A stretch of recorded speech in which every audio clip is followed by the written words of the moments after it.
ओम साई राम दोस्तों, स्वागत है आपका अपने चैनल पे जिसका नाम है सबका मालिक एक। तो चलो आज कुछ साई की अनसुनी बातें जान लेते हैं और साई के चमत्कार भी जानेंगे। तो चलो शुरू करते हैं आज के इस वीडियो पे। ये कहानी है दो चुटकुलों के मिलन की। एक बार साईं बाबा द्वारका माई में बैठे थे। उसी समय एक छिपकली चिक चिक करने लगी। कुतूहलवश एक भक्त ने बाबा से पूछा, बाबा, छिपकली के चिकचिकाने का क्या कोई विशेष अर्थ है? बाबा ने कहा कि इस छिपकली की बहन आज औरंगाबाद से यहाँ आने वाली है, इसलिए यह प्रसन्नता से फूली नहीं समा रही है। वह भक्त बाबा के शब्द का अर्थ ना समझ पा सका, इसलिए वो चुपचाप वहीं पे बैठा रहा। उसी समय औरंगाबाद से एक आदमी घोड़े पर बाबा के दर्शन के लिए आया।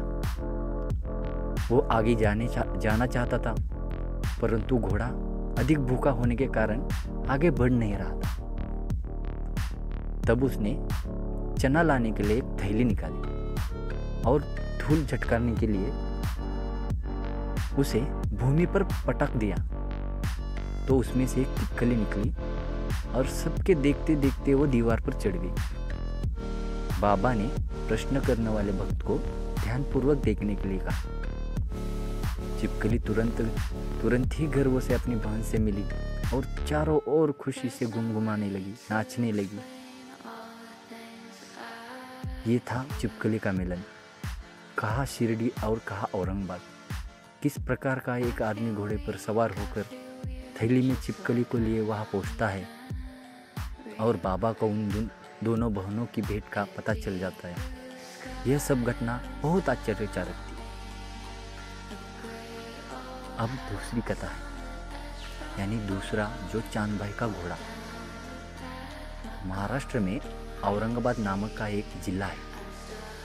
इस जिले में धूपखेड़े नाम का एक गांव है। उस गांव में चांद भाई नाम का एक पाटिल रहा करता था। उसका घोड़ा घास खाने के लिए जो गया वो वापस ही नहीं लौटा। काफ़ी समय हुआ, घोड़ा नहीं आया। चांद भाई उसे ढूंढता रहा, परंतु उसका कहीं पता नहीं चला।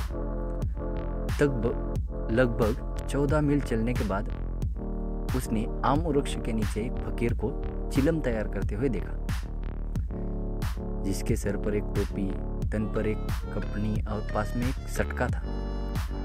उस फकीर के पूछने पर, क्या ढूंढ रहे हो? चांद भाई ने बताया कि उसका घोड़ा खो गया है। तब फकीर बोला, थोड़ा नाले की ओर भी ढूंढो। चांद भाई तो घबरा गए।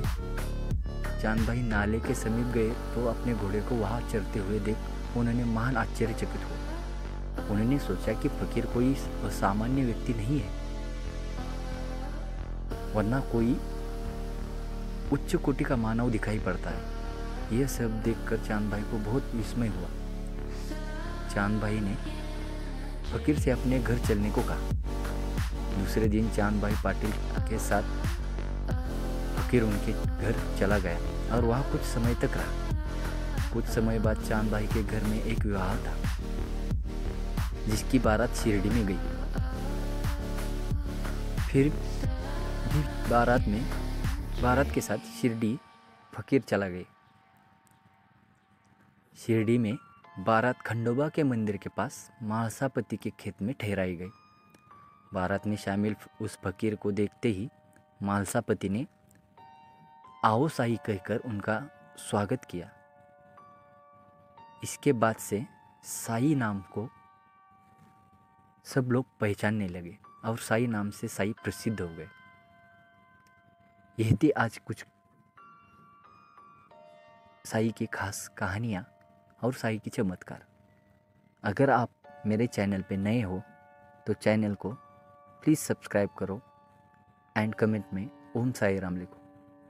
साई बाबा आपका भला करें। बोलो ओम साई राम।